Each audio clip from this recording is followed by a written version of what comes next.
where you went when the kingdom wanted you erased. And as Nerissa stood alone on the blood-soaked sand, chains heavy on her wrists, she understood one truth with perfect clarity. No one survived the beast. The Lycan had torn apart warriors, criminals, and traitors for a decade. It knew nothing but hunger and rage. The crowd had gathered not to witness a fight, but to watch a slaughter. Nerissa had stopped praying 3 days ago. The gods didn't listen to wolfless girls. The iron gate groaned open, and darkness shifted within. She heard it first. The scrape of massive claws against stone, the low rumble of breath that hadn't known satisfaction in weeks. They starved it before executions, made it savage, made it quick. When the creature emerged, the crowd fell silent. It was enormous. Black fur matted with old blood, eyes like molten gold, muscles coiled beneath scarred hide, a monster forged from nightmare and kept alive only to kill. It stalked toward her, each step shaking the ground. Nerissa's heart hammered against her ribs. She wanted to run, but her legs wouldn't obey. So she stood, trembling, as death approached. The Lycan stopped 3 feet away, close enough for her to see the intelligence buried beneath the madness, the flicker of something almost confused. Then the beast did something it had never done in 10 years of executions. It lowered its massive head and bowed. Neither of them understood what her presence had awakened, but the woman who ordered this execution did. And she was already planning how to bury this moment forever.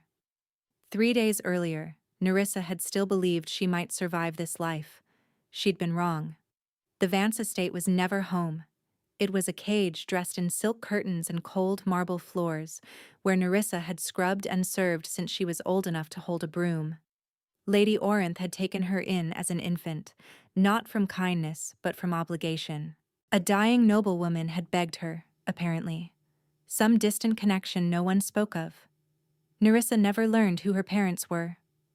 Only that they were dead, that she was wolfless, and that both facts made her worthless. In Valdrin, the wolf was everything. Every citizen of noble or common blood could shift by their 16th year. It marked them as true children of the kingdom, blessed by the moon herself. Those who couldn't shift were considered cursed, broken, barely above animals. Nerissa was 23 and had never felt as much as a whisper of a wolf inside her. Wolfless wretch, Sabine called her daily. Lady Orinth's daughter was beautiful, cruel, and engaged to a minor lord who enjoyed her sharp tongue. She also enjoyed using Nerissa as her personal servant, making her kneel to lace her boots, standing on her fingers when she wasn't fast enough. That morning, Sabine had been in a particularly vicious mood. "Mother says the prince is visiting the southern estates next month," Sabine announced, examining herself in the mirror while Nerissa brushed her hair. "Perhaps I'll catch his eye. Wouldn't that be something? Me? A princess?" "Prince Malachar prefers blondes, my lady," Nerissa said quietly. It wasn't defiance, just fact. Everyone knew the prince's tastes. The brush was snatched from her hand and cracked across her cheek. "You dare?" Sabine hissed. "You forget your place, wolfless." Nerissa touched her stinging face but said nothing. She'd learned long ago that silence hurt less than resistance, but silence wouldn't save her from what came next. That evening, Lady Orinth's prized ruby necklace vanished from her chambers. The entire household was searched. And when the necklace was discovered beneath Nerissa's thin mattress, placed there, she knew, by Sabine's own hands, no one listened to her protests. "Thief," Lady Orinth pronounced, her eyes cold with something that looked almost like relief. "After everything I've done for you, the crown will hear of this." The crown did hear, and the crown's punishment for theft from nobility was death, not just any death.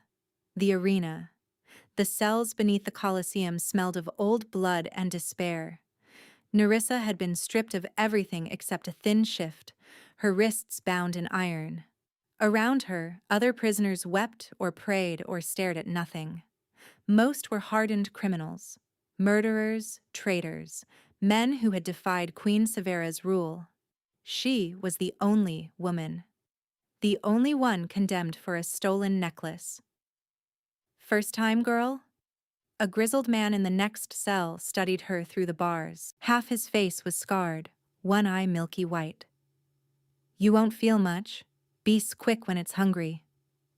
What is it? Nerissa whispered. The beast? The man laughed bitterly. Lycan, the last one in Valdrin, as far as anyone knows. They've kept it caged for years. Starve it, then loose it on whoever the queen wants dead. He leaned closer. Used to be more of them, back when the Silver Moon still ruled. But that was before. Before what? His expression shuddered. Before the purge. Before Severa took everything. He turned away. Best not to speak of it. The walls have ears and the queen has a long memory. Nerissa didn't understand his words, but she felt their weight.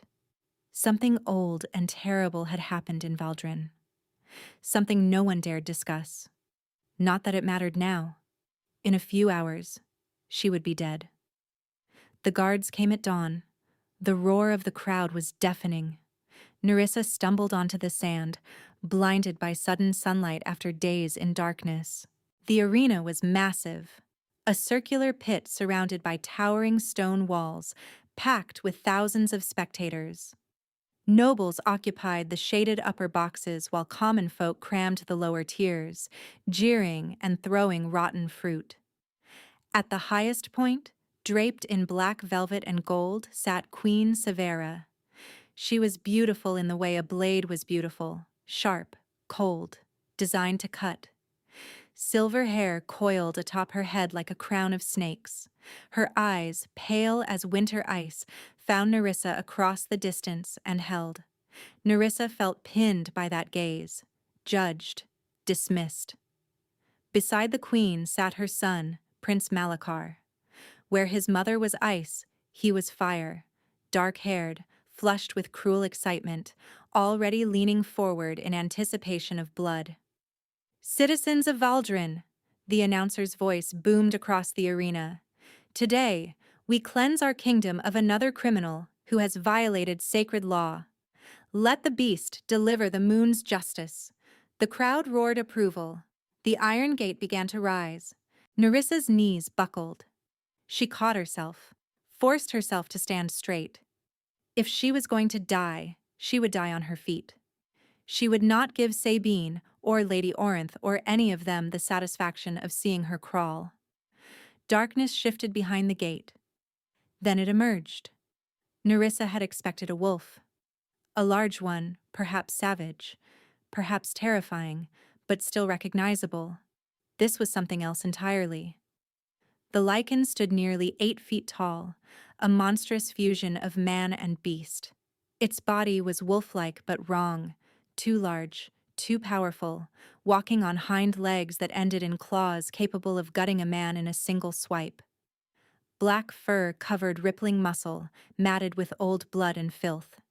Its muzzle was elongated, filled with teeth like daggers. But it was the eyes that stopped Nerissa's breath. Golden, burning. And somewhere in their depths, buried beneath years of starvation and torment, something that looked almost human. The beast's nostrils flared. It scented her. Then it charged. The crowd screamed in delight. Nerissa couldn't move, couldn't breathe. She watched death come for her in the form of claws and fury, and some strange peace settled over her. At least it would be quick. The Lycan was 3 strides away. 2. Then it stopped. The silence that followed was deafening. The beast stood inches from her, close enough that she could smell the musk of its fur, feel the heat radiating from its body. Its massive head tilted, studying her with those burning eyes. Its nostrils flared again, drawing in her scent deeply. A rumble built in its chest. Not aggression. Something else. Slowly, impossibly, the Lycan lowered its front legs. It bowed its head until its muzzle nearly touched the sand. and stayed there. Nerissa stared down at the creature, her mind refusing to process what she was seeing. Above her, the crowd had gone utterly silent. In the royal box, Queen Severa had risen to her feet, her face white as bone. "What is this?" someone whispered. No one had an answer. The silence stretched for an eternity. Then chaos erupted. Guards poured onto the sand, spears leveled at the still kneeling beast. The crowd's stunned silence fractured into confused shouting.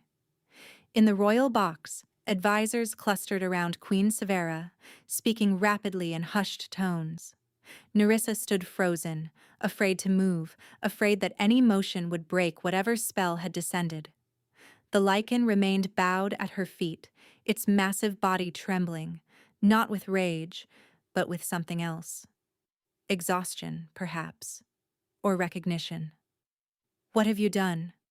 The guard captain's voice cracked as he approached, his spear aimed at Nerissa's chest rather than the beast's. "What witchcraft is this?" I don't know." "Enough." The single word cut through the noise like a blade. Queen Severa had descended from her box, flanked by her personal guard. The crowd fell silent as she approached, her black gown trailing across the blood-stained sand. She stopped 10 feet away, her ice-pale eyes moving from Nerissa to the kneeling Lycan and back again. Something flickered in her expression. Fear, quickly masked. Then calculation. "The moon has spoken," the queen announced, her voice carrying across the arena. "This woman was sent to face divine judgment, and divine judgment has found her worthy." The crowd murmured in confusion. "Surely, Your Majesty," an advisor interjected, "this must be some trick." "Are you calling the moon's will a trick?" Severa's tone could have frozen fire. The advisor paled and retreated. The queen turned back to address her people, spreading her arms in a gesture of magnanimity. "We must accept this sign. The beast has chosen to spare her. Who are we to contradict such clear divine favor?" Nerissa didn't understand what was happening. She only knew that she wasn't dead, and that the queen's smile didn't reach her eyes. "The girl will be brought to the palace," Severa continued. "She will serve as caretaker for the beast, since it seems so fond of her." Scattered, uncertain applause rippled through the crowd. "Let no one say the crown ignores the will of the gods." The pronouncement had the feel of performance, and Nerissa knew, with cold certainty, that this mercy was anything but. The palace was a monument to conquest. Nerissa had never been inside. Few common folk ever crossed its threshold, and certainly no wolfless servant girl had walked these corridors. Yet here she was, flanked by guards who treated her like something between a prisoner and a plague carrier, being marched through halls adorned with tapestries depicting the glory of Queen Severa's house. She noticed what wasn't depicted. No images of the silver moon. No trace of whoever had ruled before. They stopped before a heavy oak door reinforced with iron bands. "Your new quarters," the guard captain said with a sneer. "Adjacent to the beast's cage, since you're such good friends." Before Nerissa could respond, the door was opened and she was shoved inside. The chamber was small, but clean. A narrow bed, a wash basin, a single window set high in the wall. Through a barred opening in the far wall, she could see into a larger space, a cell built to contain something massive and dangerous. The Lycan lay in the center, still in that monstrous form. Chains thick as her arm connected its limbs to anchors in the stone floor. Its eyes, those burning golden eyes, tracked her the moment she appeared. It didn't growl, didn't threaten, just watched. "You'll feed it, clean its wounds, whatever it needs." The guard captain tossed a bundle of cloth at her feet. "Servant's clothes. The queen wants it kept alive for now. Consider this your sacred duty." His mockery made the last words drip with contempt. The door slammed. The lock clicked. Nerissa stood alone with the monster that should have killed her. For 3 days, she followed a careful routine. Twice daily, servants delivered food, raw meat for the beast, thin gruel for her. Nerissa would slide the meat through a slot in the bars, watching as the Lycan devoured it with savage efficiency. The chains prevented it from reaching her, but she kept her distance anyway. On the fourth day, something changed. The meat delivery came as usual, but when Nerissa lifted the bowl, she noticed the portions had decreased. Again. The Lycan was being systematically starved, just as it had been before executions. They're preparing it, she realized with a chill, preparing it to be savage again. For someone else. Or for her. Once the queen decided divine favor had expired. She watched the beast tear through its meager meal in seconds, then pace restlessly within its chains, clearly still hungry. Its movements were slower than before, weakened. Each day it ate less.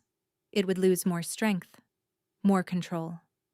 Nerissa looked at her own bowl of gruel, barely enough to sustain a child, but she'd survived on worse at the Vance estate. Before she could think better of it, she approached the bars. The Lycan went still, watching her.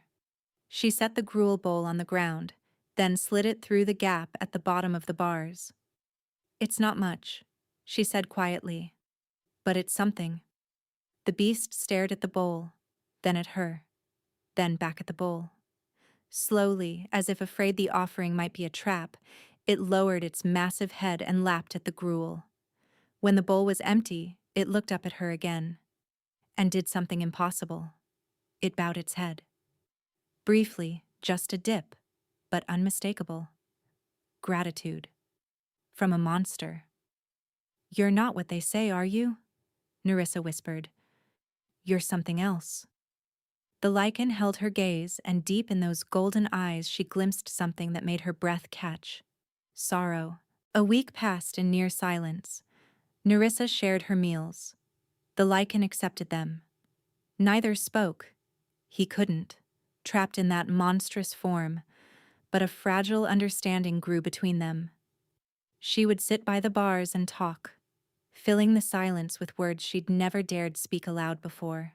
She told him about the Vance estate, about Lady Orinth's cruelty and Sabini's venom, about years of being called worthless, broken, less than nothing. She told him about the necklace she hadn't stolen, the trial that wasn't a trial, the death that wasn't death. "I don't know why you spared me," she admitted one evening, her back against the cold bars, face tilted toward the high window where moonlight filtered through. "But I'm grateful, even if we're both still caged." A low sound came from behind her. Not a growl, softer, almost questioning. Nerissa turned to find the Lycan lying as close to the bars as his chains allowed.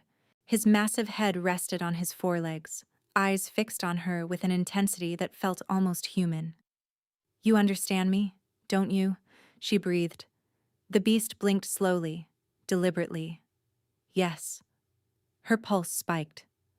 "Who are you? What happened to you?" Pain flickered in those golden depths. The Lycan turned its head away, and Nerissa felt the weight of a grief so old and deep it seemed to fill the cell.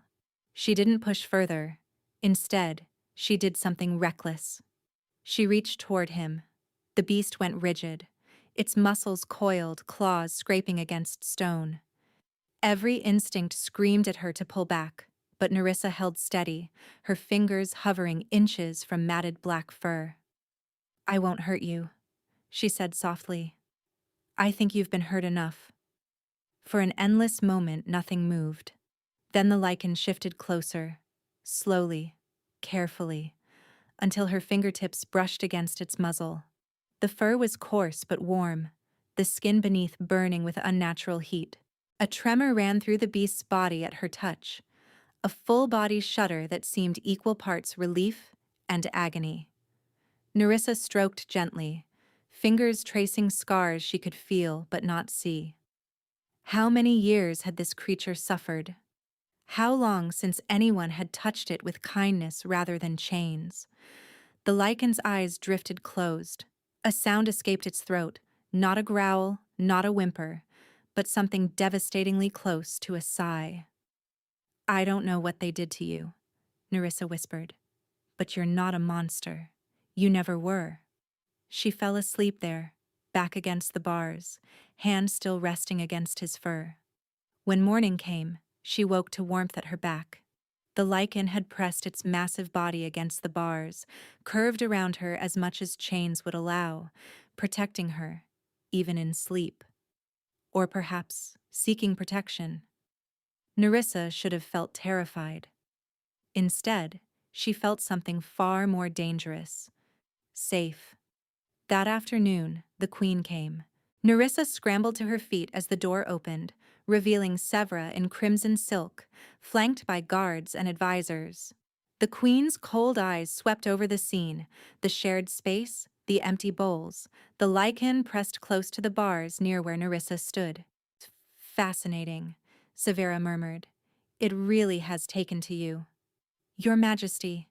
Nerissa dropped into an awkward curtsy, heart racing.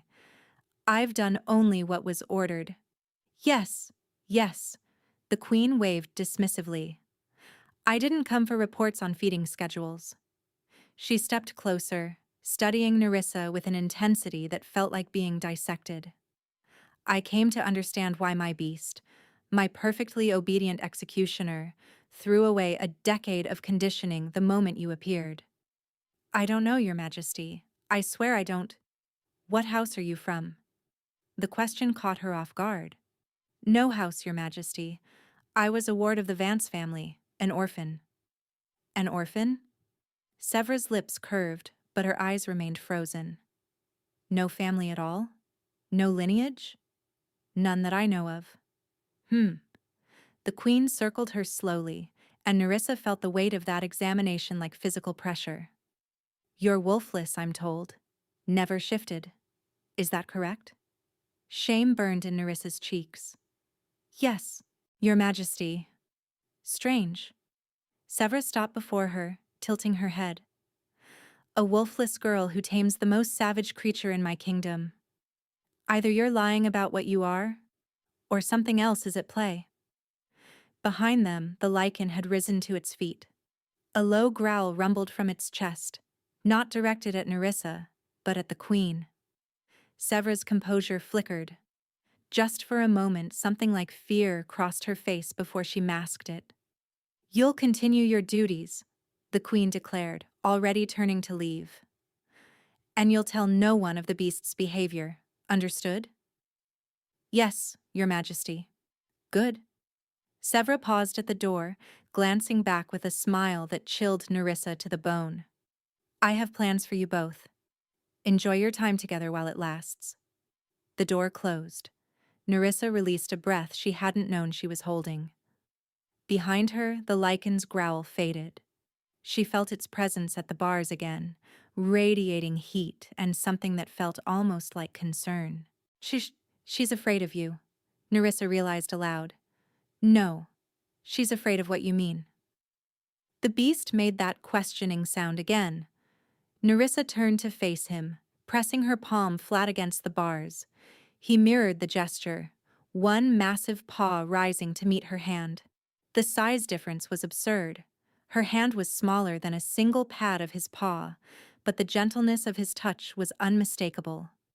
"What are you?" she whispered. "And why does looking at you feel like coming home?" No answer. Just those golden eyes, burning with secrets he couldn't speak. But somewhere in her chest, in a place that had been hollow her entire life, Nerissa felt something stir. Something that had been sleeping for a very, very long time. 2 weeks had passed since the arena. 2 weeks of shared meals and whispered confessions. Nerissa had stopped fearing the beast.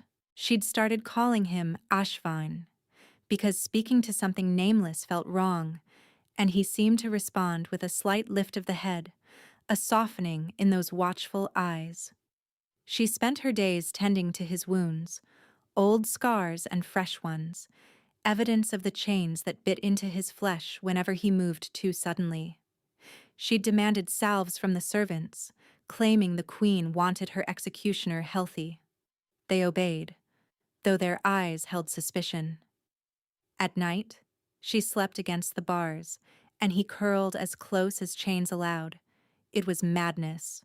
She knew it was madness, but for the first time in her life, Nerissa didn't feel alone. "I used to dream about running away," she told him one evening, working salve into a gash on his shoulder.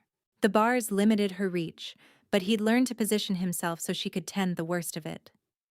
"Somewhere far from Valdrin, where no one cared about wolves or bloodlines. Somewhere I could just exist." Ashvane made a low sound, almost mournful. "Do you dream?" she asked softly. "Can you dream, trapped in that form?" He closed his eyes, and she saw pain ripple across his features. Not physical, but something deeper. The kind of pain that lived in the soul. "I'm sorry." She stroked the fur along his muzzle, gentler now than she'd ever touched anything. "Whatever happened to you, I'm sorry." When his eyes opened again, they held something new. Determination. The Lycan pulled back from her touch, and Nerissa's heart dropped. Had she pushed too far? Said something wrong? But he wasn't retreating. He was concentrating. A tremor ran through his massive body, his muscles seized, spine arching at an unnatural angle. A sound tore from his throat, half howl, half scream, and Nerissa scrambled backward in alarm. "What's happening? What?" Light exploded from his form, blinding silver that burned her eyes and forced her to look away. The chains rattled violently, the cell filled with the scent of ozone, like lightning had struck inches away. Then silence. Nerissa lowered her arm, blinking spots from her vision. Where the beast had crouched, a man now knelt. He was naked, trembling, drenched in sweat. Dark hair hung across his face in matted tangles, and his body bore the same scars she'd felt beneath the fur, a roadmap of suffering etched into human skin. He was thin, far too thin, muscle wasted from years of starvation. But when he lifted his head, she recognized those eyes. Golden, burning, and now, finally, capable of speech. Nerissa. Her name in his voice was ragged, broken from disuse, but unmistakably human. "My name is Corvain." She couldn't breathe, couldn't think. The monster who had spared her life. The beast she'd tended and confessed to and touched. He was a man. Had always been a man. "How?" she whispered. "The curse." He coughed, his body shaking with the effort of maintaining human form. "It keeps me trapped. I can only shift when the moon is right, when my will is strong enough." His eyes found hers, burning with intensity. "You gave me something I'd lost. Reason to try." Nerissa moved toward the bars without thinking, dropping to her knees to be level with him. Up close, she could see the toll the transformation had taken. Blood trickling from his nose, veins standing out against too pale skin. "You're hurting yourself. It's worth it." He dragged himself closer until only the bars separated them. His hand, human now, long-fingered and scarred, reached through to cup her face. His touch was gentle, reverent, trembling with restraint. "I needed you to see me," he breathed. "The real me. Before what?" Grief flooded his features. "Before the curse takes what's left." Over the following nights, Corvain shifted whenever he could muster the strength. Each transformation cost him blood, pain, precious hours of lucidity.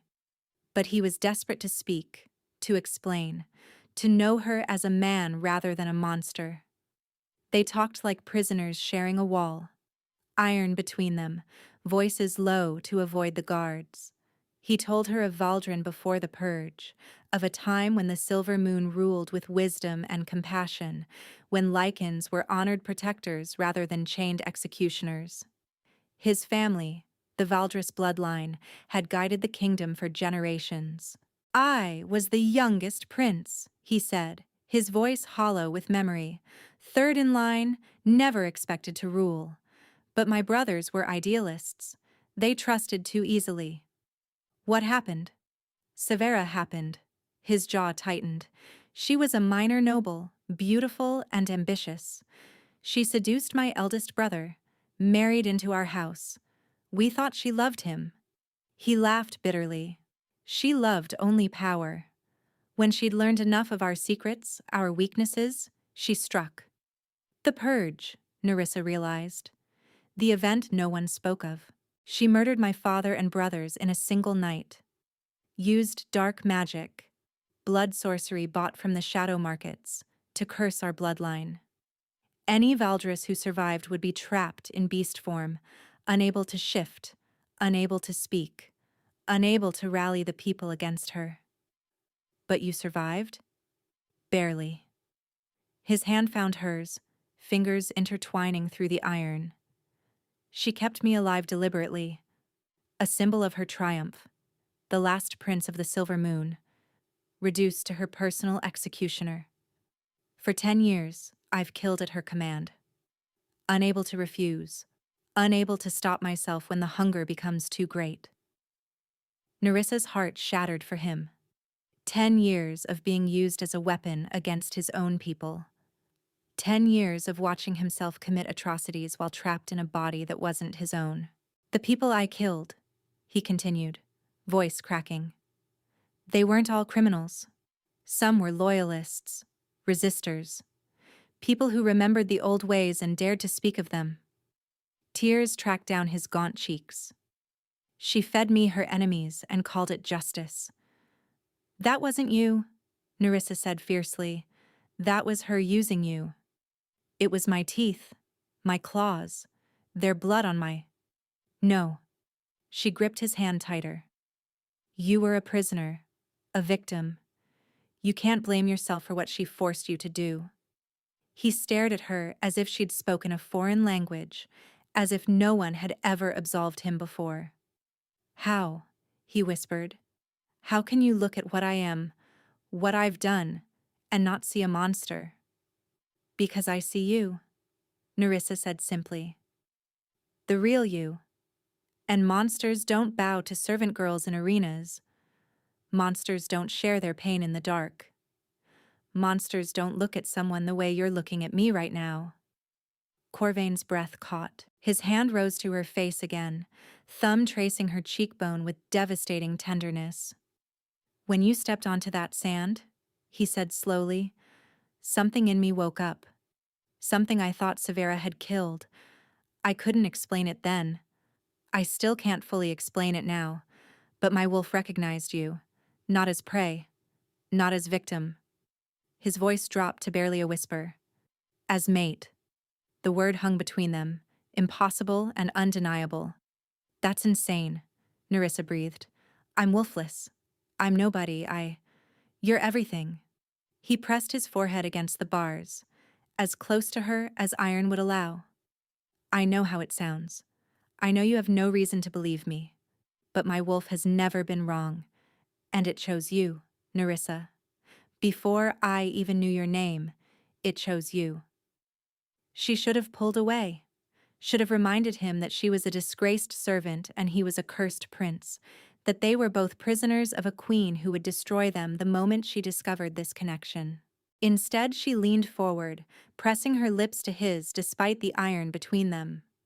The kiss was awkward, constrained, flavored with desperation and salt from tears neither acknowledged.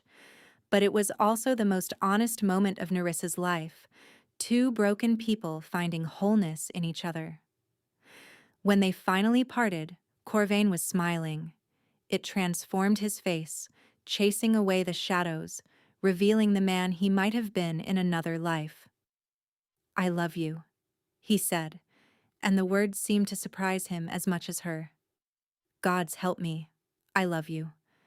I don't know how it happened or when, but He stopped mid-sentence, his face contorted in sudden agony, a strangled cry escaping his throat. His hand spasmed in hers, then ripped away as his spine arched violently backward. Corvain!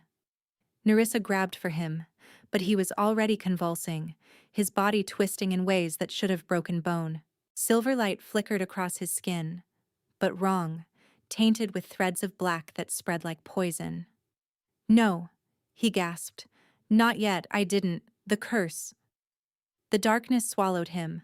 When it cleared, the beast had returned. But this time, something was different.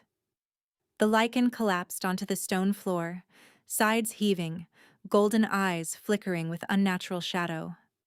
And where his heart should have beaten strong and steady, Nerissa could see darkness spreading beneath his fur, a web of black veins pulsing outward with each labored breath. "What's happening?" she screamed, pressing herself against the bars. "Corvain, answer me!" But the beast couldn't speak, could only look at her with eyes full of terror as the curse consumed him from within. "You're dying." The words echoed in the cell like a death sentence, which, Nerissa supposed, they were. Corvain had managed to shift again, but it had taken 3 days, and his human form was weaker than before. He sat slumped against the bars, breathing shallow, dark veins visible beneath his skin like cracks in porcelain. "The curse has stages," he explained, voice barely above a whisper. "First, it traps you in beast form. Then, it feeds on your humanity. Every time you feel something beyond rage and hunger, it takes a piece of you." His eyes met hers, heavy with grief. Strong emotions accelerate it. And love is the most dangerous of all. Understanding crashed over Nerissa like a wave of ice. "That's why you were safe for 10 years, she breathed. "You didn't feel anything. Couldn't feel anything. The curse kept you numb. And then you appeared." A ghost of a smile crossed his ravaged face. "You made me feel again. You woke something I thought was dead."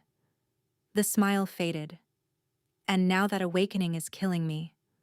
"No." Nerissa shook her head violently. "There has to be a way to break it. Every curse has a counter. Every spell has a weakness." Sevra made sure there wasn't. She used old magic, blood magic. The only way to break it would be... He stopped, looking away. "Would be what?" Silence. "Corvain, tell me." "The blood of a Valdris heir," he said finally.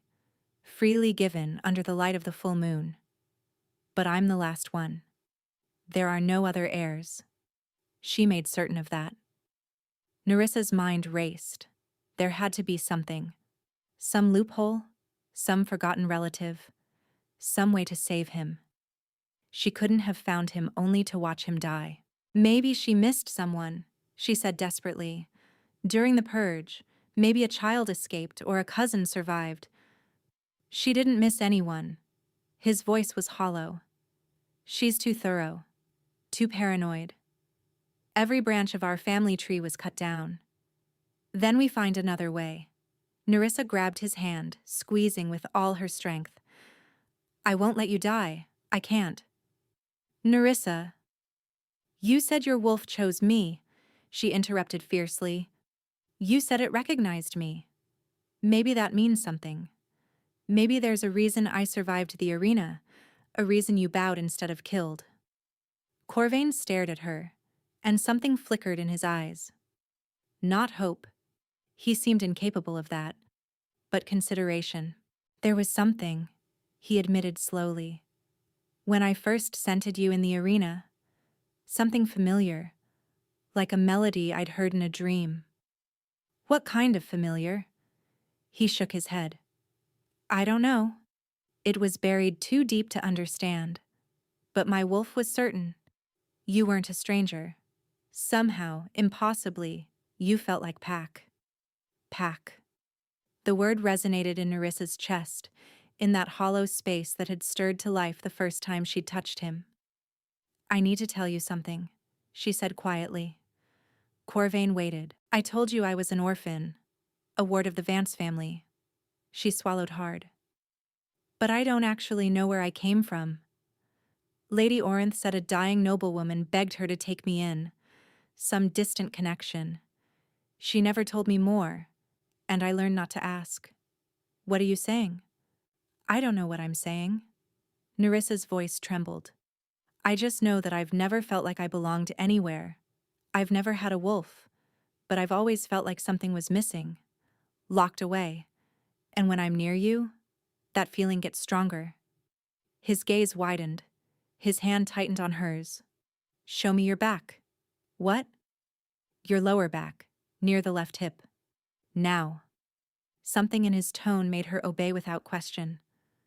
Nerissa turned, pulling up her shift just enough to expose the skin he'd indicated. She heard his sharp intake of breath. There's a mark, he whispered. A birthmark, shaped like a crescent moon. I know. Nerissa had always been ashamed of it. Just another thing that made her different, wrong, other. What does it? Every true-blooded Valdris is born with that mark. Corvain's voice shook. It's the sign of our lineage, the blessing of the Silver Moon herself. Nerissa turned to face him, her heart hammering so hard she could barely breathe. That's impossible. I'm wolfless. I'm nobody. You're not nobody. Tears were streaming down Corvain's face. Nerissa, don't you understand? You carry the blood of my house. Not close kin. The cadet branches split generations ago. But Valdris blood runs in your veins. Royal blood. That's why my wolf recognized you. Not as family. His eyes burned into hers. As mate. The world tilted beneath her feet. But how? If Severa killed everyone, she must have missed one. A pregnancy she didn't know about. A child spirited away before the purge. His grip on her hand was almost painful now. The noblewoman who gave you to the Vances, she must have been protecting you, hiding you in plain sight. Nerissa's mind reeled. Everything she'd believed about herself, worthless, broken, and cursed, was unraveling. She wasn't wolfless because she was defective. She was wolfless because someone had hidden what she truly was. If this is true, she said slowly, then my blood could break the curse. Corvain's voice cracked with desperate hope. If you're truly Valdris, if that mark means what I think it means, you could save me. Save us both. Nerissa stared at him, at this man who had been beast, who had been monster, who had been the only person to ever make her feel seen. Tell me what I need to do. The full moon was in 3 nights. 3 nights to confirm her heritage, find a way to access her blood safely, and perform whatever ritual might shatter a decade-old curse. 3 nights while Corvain grew weaker by the hour. The dark veins had spread from his chest to his neck, creeping toward his face.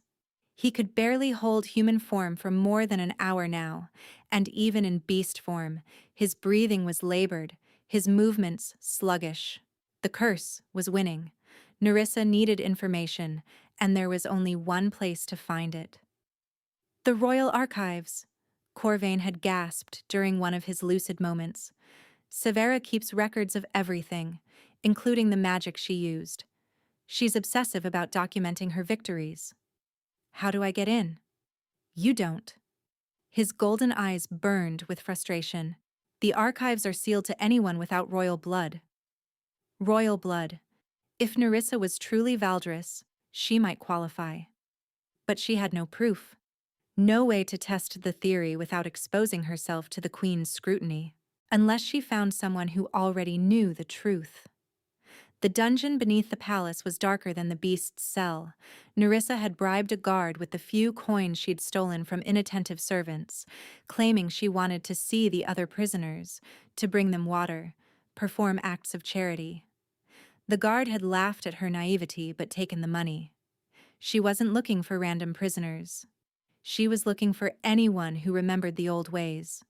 In the deepest cell, chained to the wall like an afterthought, she found an ancient woman. Her hair was white as bone, her body withered to almost nothing, but her eyes, when they opened, held a sharp intelligence that age hadn't dimmed. "Another one come to gawk?" the old woman rasped. "Or are you here to kill me?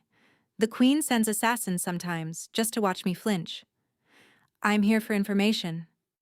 Nerissa crouched before the cell, keeping her voice low. "About the Silver Moon.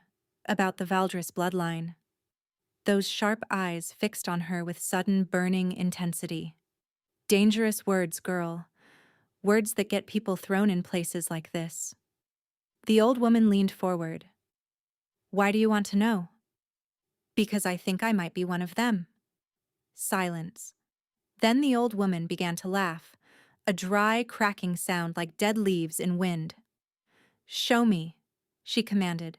Show me the mark. Nerissa hesitated only a moment before turning, lifting her shift to reveal the crescent birthmark. The laughter stopped immediately. The merciful moon, the old woman breathed. You're Miravel's child. Who? Lady Miravel of the Valdris Cadet Branch. A distant cousin to the prince's, but pure-blooded nonetheless. She vanished the night before the purge. Everyone assumed Severa had killed her secretly. The old woman pressed against the bars. But she was pregnant. No one knew except me. I was her handmaiden, her confidant. I helped her escape. Nerissa's knees nearly buckled. You knew my mother? I know everything. The old woman's eyes gleamed. I know the curse Severa used, the blood magic that powers it, and the ritual that could break it. I've spent 10 years in this cell, memorizing every detail, waiting for someone worthy to pass it on to. Tell me, please. The curse requires Valdris blood to maintain and Valdris blood to break. Severa used Prince Aldrich's blood, Corvain's eldest brother, taken as he died. To shatter it, you need blood from a living heir, given freely beneath the full moon, poured over the cursed one's heart. That's all? Just blood? Not just blood. The old woman's expression darkened. The ritual requires you to unlock your own wolf first. Your power was sealed when you were an infant. I did it myself, to hide you from Severa's hunters. Without unsealing it, your blood is just blood. With it, she smiled grimly. With it, you carry the full power of the silver moon. How do I unseal it? You need the binding stone, a moonstone carved with your mother's own hands, used to lock your wolf away. The old woman paused. Miravel gave it to the noblewoman who took you. Lady Orinth, I believe. Nerissa's blood ran cold. Lady Orinth. Her tormentor. Her captor. The woman who had treated her like vermin for 23 years had been holding the key to her identity the entire time. If Orinth has the stone, Nerissa said slowly, I'll never get it. She'd die before helping me. Then make her die. The old woman's voice was flat, pitiless. Or find another way. But know this, child, without that stone, you cannot save the prince. And if he dies, the last hope of the silver moon dies with him. Getting out of the palace was easier than expected. Severa had grown complacent, her beast caged, her prisoner helpless, her power absolute. The guards barely glanced at the servant girl slipping out at dawn.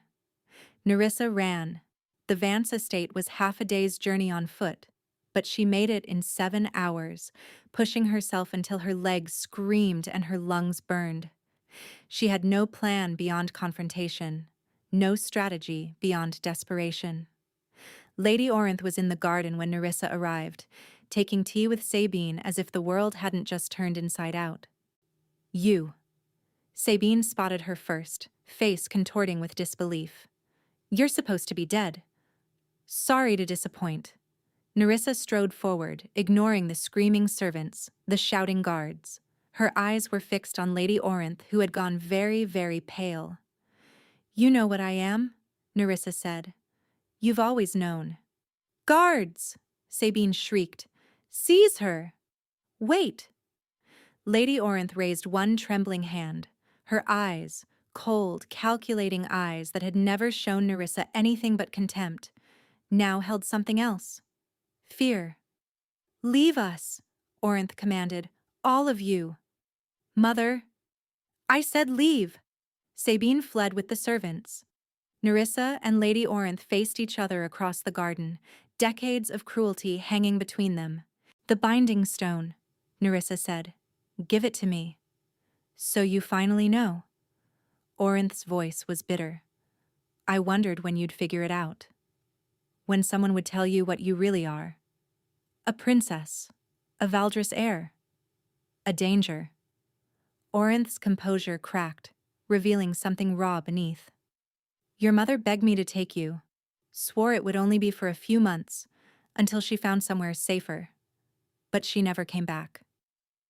The older woman's hands shook as she lifted her teacup. The purge happened instead. And I was left with a child who could have gotten my entire family executed if anyone discovered what she was. So you treated me like garbage to throw off suspicion. I kept you alive. Orinth slammed the cup down. Every day for 23 years, I protected you from a queen who would have killed you on sight. And this is my thanks? Demands and accusations? You let your daughter beat me. You let her frame me for theft. You sent me to die in an arena. The arena was Sabine's doing. For the first time, shame flickered across Orinth's face. She found the necklace herself, hid it to incriminate you. By the time I discovered the truth, you were already condemned. What was I supposed to do? Reveal everything? Get us all killed? You could have told me. Nerissa's voice broke. You could have given me the truth. Silence. Then Orinth reached into her bodice and withdrew a chain. From it hung a small, luminescent stone, pale as moonlight, carved with symbols Nerissa couldn't read. Your mother's moonstone, Orinth said quietly. The key to your wolf. Take it and go. Nerissa stepped forward and took the stone. It was warm in her palm, pulsing with a rhythm that matched her heartbeat. One more thing, she said. Sever's curse on the Valdris line. How do I break it? Orinth stared at her. You'd challenge the queen? Alone? I'm not alone. I have the last prince of the Silver Moon. Nerissa met her gaze without flinching. And in 2 nights, under the full moon, I'm going to set him free. For a long moment, Orinth said nothing. Then, slowly, she nodded. There's a passage, she said. An old servant's tunnel that leads from the palace kitchens to the beast's cell. It was built for emergencies during the Silver Moon's reign. Severa doesn't know it exists. How do you know about it? A sad smile crossed Orinth's face. Because your mother showed it to me, the night she handed you to me. She said, if my daughter ever needs to reach the heart of the palace unseen, this is the way. Nerissa clutched the moonstone tighter, feeling history collapse around her. The mother she'd never known, the legacy she'd never understood, the destiny she'd never imagined. Thank you, she said. She turned to leave. Nerissa. Orinth's voice stopped her at the garden gate. I'm sorry. For everything. It doesn't excuse what I did, but I'm sorry. Nerissa didn't look back. She had a prince to save and a queen to destroy. The full moon rose over Valdrin like a promise. Nerissa moved through the servant's tunnel, the moonstone warm against her chest. The passage was narrow, choked with dust and cobwebs, clearly untouched for decades. But her mother had walked this path once, and somehow that knowledge gave her courage. She emerged in a storage alcove adjacent to Corvain's cell. Through the barred window she could see him, collapsed in beast form, the dark veins now covering half his body, his breathing shallow and rattling. Corvain. She pressed against the bars. I'm here. I found it. The Lycan's eyes opened slowly, clouded with pain but still recognizing her. A weak sound escaped his throat. I'm going to save you, she whispered. Just hold on. The moonstone pulsed in her hand as she lifted it toward the window. Moonlight streamed through, catching the carved surface, and suddenly the symbols blazed with silver fire. Power flooded through her. It was like drowning and breathing for the first time simultaneously. Something inside her, something that had been caged her entire life, shattered free with a force that drove her to her knees. She heard herself scream, felt her bones shift, her skin stretch, her senses explode into impossible sharpness. When it ended, Nerissa was no longer just Nerissa. She was wolf and woman both, her form somewhere between, not monstrous like Corvain's cursed shape, but powerful, beautiful, right. Her wolf howled inside her, finally awake, finally home. And it knew exactly what to do. Nerissa gripped the bars of Corvain's cell, bars that had seemed immovable before, and pulled. Metal shrieked, stone cracked. The barrier that had separated them crumbled beneath strength she hadn't known she possessed. She was beside him in an instant, her clawed hands gentle as they cradled his massive head. "I'm here," she breathed. "I'm here, and I'm not leaving." His golden eyes found hers, filled with wonder despite the agony consuming him. Nerissa raised her wrist to her mouth and bit down. Blood welled immediately, silver-tinged, glowing faintly in the moonlight. Valdris blood. Royal blood. She pressed the wound to his chest, directly over his heart, where the darkness was thickest. "I give this freely," she said, her voice resonating with power she didn't fully understand. "Blood of the silver moon, blood of the Valdris line. I give it to break what was broken, to heal what was wounded, to free what was caged." The effect was immediate and violent. Corvain's body arched off the ground, a howl tearing from his throat that shook the walls.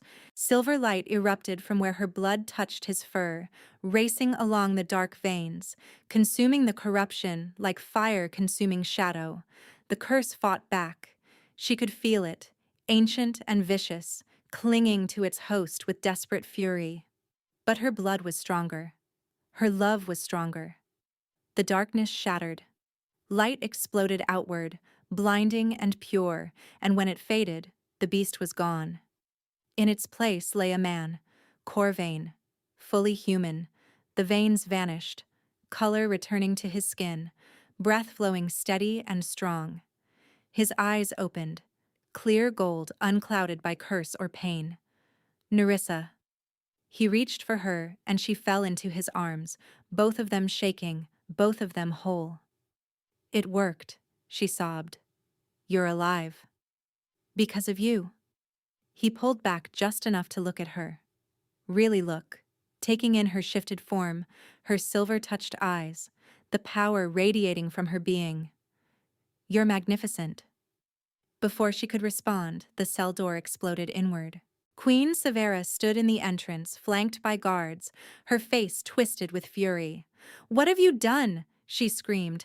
"What have you—" Corvain rose to his feet, placing himself between Severa and Nerissa.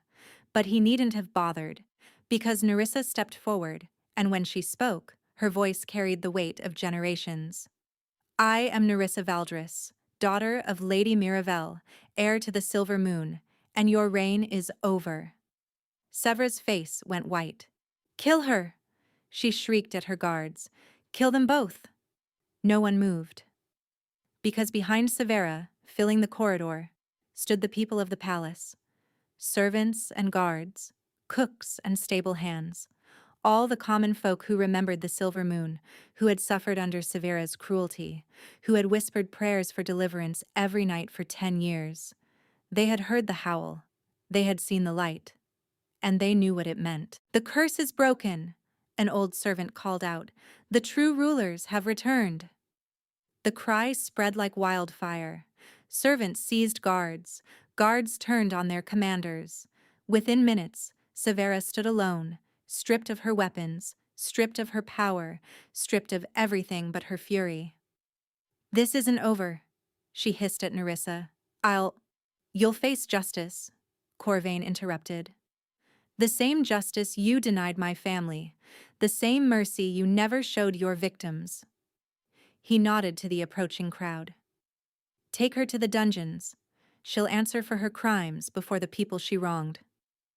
As Severa was dragged away screaming, Nerissa felt Corvain's hand find hers. She leaned into him, exhausted but complete. 6 months later. The coronation was held under the full moon, because that felt right. Nerissa stood beside Corvain on the palace balcony, looking out at the thousands who had gathered to witness the restoration of the silver moon. The kingdom had changed. Lycans honored again, blood magic banned, Severa's victims freed and compensated. Lady Orinth had testified at the trial. Sabine had fled the kingdom, and no one pursued her. Some fates were punishment enough.